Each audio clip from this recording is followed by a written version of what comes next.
আগামী নির্বাচনে ইসলামী দলগুলোর যেন একটি মাত্র ভোট বাক্স হয় সেই ব্যাপারে কাজ চলছে জানিয়েছেন ইসলামী আন্দোলন বাংলাদেশের আমির মুফতি সৈয়দ মোহাম্মদ রেজাউল করিম। সকল ইসলামী দল এক হয়ে নির্বাচনী জোটের ব্যাপারেও আশা করেন তিনি।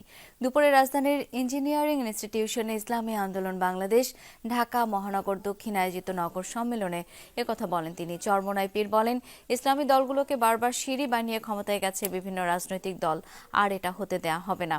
বাংলাদেশের বেশিরভাগ মানুষ ইসলামের শাসন দেখতে চায়। এদেশে এখনো সুষ্ঠু নির্বাচনের পরিবেশ সৃষ্টি হয়নি অভিযোগ করে ইসলামী আন্দোলনের নেতারা বলেন, প্রশাসন নিরপেক্ষ আচরণ করছে না, ক্ষমতার হাত বদল হয়েছে, সিস্টেমের পরিবর্তন হয়নি।